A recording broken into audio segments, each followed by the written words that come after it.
बिस्मिल्लाहिर्रहमानिर्रहीम। अस्सलाम वालेकुम नादरीन, आप देख रहे हैं वॉइस पाकिस्तान। मैं हूं सुभान खोसा। नादरीन, शेख रशीद अहमद को शराब रखने, शराब पीने के इल्ज़ाम में इस्लामाबाद पुलिस ने मोटरवे से गिरफ्तार किया। पुलिस का ये इल्ज़ाम है कि शेख रशीद अहमद ने शराब पी रखी थी। शेख रशीद अहमद की गाड़ी से इंग्लिश शराब की बोतल भी बरामद हुई और असला भी बरामद हुआ है।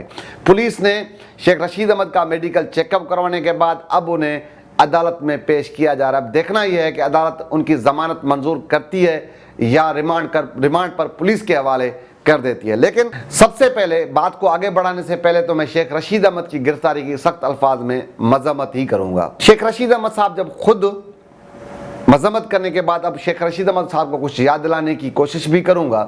शेख रशीद अहमद साहब जब खुद वजीर दाखिला थे तो मुखालफिन के लिए किस तरह की ज़बान इस्तेमाल किया करते थे, किस तरह मुखालफिन को धमकियां दिया करते थे। शायद पाकिस्तान तहरीक इंसाफ और शेख रशीद अहमद साहब को ये याद हो कि उनकी ही हुकूमत में किस तरह मुखालफिन के खिलाफ झूठे मुकदमे बनाए गए। लेकिन उन्हें एक तो मैं याद दिला रहा हूँ, दूसरा ये बता रहा हूँ कि वक्त के तब्दील होने में, वक्त के बदलने में देर नहीं लगती।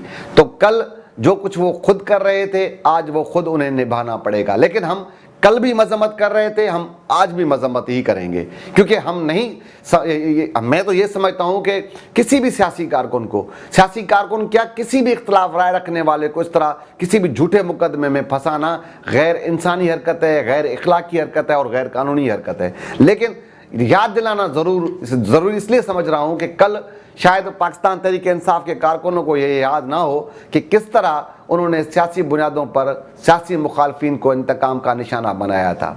शायद राना सनाउल्लाह को, शेख रशीद साहब को ये याद हो कि राना सनाउल्लाह को जो आज वजीर दाखिला हैं, किस तरह उन्हें हीरोइन के झूठे मुकदमे में इसी तरह मोटरवे से गिरफ्तार किया गया था जिस तरह आज शेख रशीद अहमद साहब को गिरफ्तार किया गया है।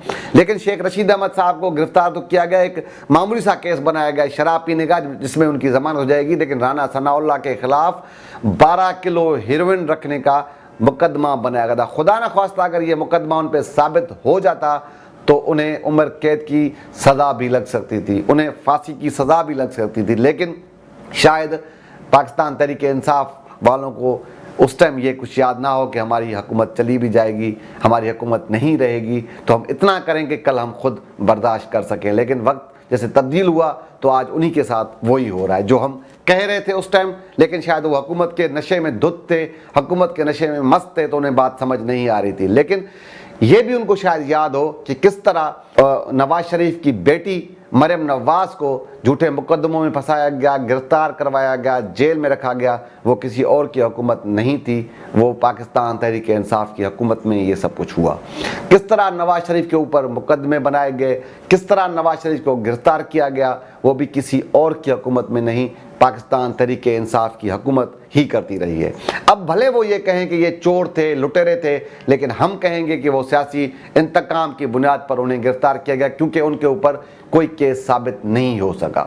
किस तरह आसिफ जरदारी की बहन फरियाल टालपुर को आधी रात को एक खातून होने के बावजूद अस्पताल से जेल मुंतकिल सिर्फ इस वजह से किया गया कि वो आसिफ जरदारी की बहन है, और आसिफ जरदारी को तकलीफ देने के लिए आधी रात को फरियाल टालपुर को अस्पताल से जेल मुंतकिल किया गया था। वो किसी और की हुकूमत नहीं, इमरान खान साहब की हुकूमत थी।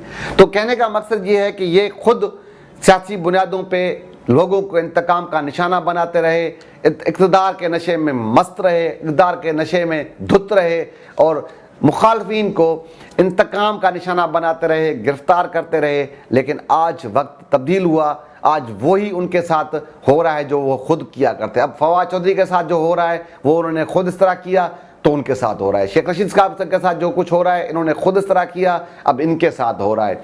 तो एक तो ये सारा मामला। उसके अलावा शेख रशीद अहमद साहब की सबसे पहले तो मैंने मजम्मत की, गिरफ्तारी की और अब भी कर रहा हूँ कि ये गलत अमल है। किसी भी इख्तलाफ राय रखने वाले को आप इस तरह झूठे मुकदमों में गिरफ्तार नहीं कर सकते। लेकिन शेख रशीद अहमद साहब एक सीनियर सियासतदान होने के बावजूद जो ज़बान इस्तेमाल कर रहे हैं, क्योंकि उनका ये कहना था कि जेल उनका ससुराल है, वो डरते नहीं हैं। लेकिन जैसे ही गिरफ्तार हुए تو ان کا لہجہ تبدیل ہو گیا, ان کا رویہ تبدیل ہو گیا. آج تو جیسے وہ ہسپتال میں ان کا میڈیکل چیک اپ کروانے کے لیے انہیں لایا گیا تو انہوں نے بےہودہ زبان استعمال کی جو ایک سیاستدان ہونے کے ناطے انہیں زیب نہیں دیتی. وہ اختلاف زرداری سے رکھ سکتے ہیں لیکن گالی نہیں دے سکتے. وہ بلاول کے ساتھ اختلاف تو رکھ سکتے ہیں لیکن بلاول کو ذاتی بنیادوں پر گالی نہیں دے سکتے. وہ رانا ثناء اللہ کے خلاف اختلاف تو رکھ سکتے ہیں لیکن رانا ثناء اللہ کو بیہودہ کوئی گالی نہیں دے سکتے.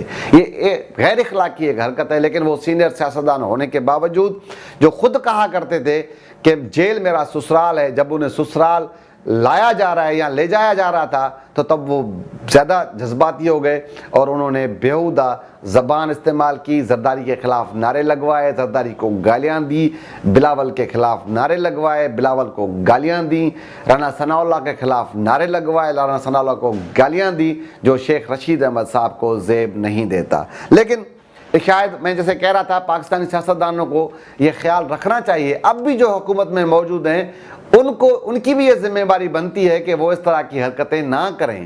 کل یہ سارا معاملہ چینج ہوگا, کل ان کی حکومت شاید نہ رہے کہ پھر ایسا نہ ہو کہ انہیں بھی پھر انتقام, پھر جو کچھ وہ کر رہے ہیں آج کل ان کو بھی بھگتنا پڑے. تو پاکستانی سیاستدانوں کو عملی طور پر ملک کی خیرخواہی, سیاست کو بہتر کرنے, ملک کو بہتر کرنے, معیشت پر توجہ دینی چاہیے, نہ کہ سیاسی مخالفین کو جیل میں ڈال کر وہ اپنے روح کو یا اپنے ذہن کو تسکین نہ دینے کی کوشش کریں تو بہتر ہوگا. آج کے اس ویلاگ میں کل انشاءاللہ کسی اور موضوع پہ ملاقات ہوگی. اللہ حافظ.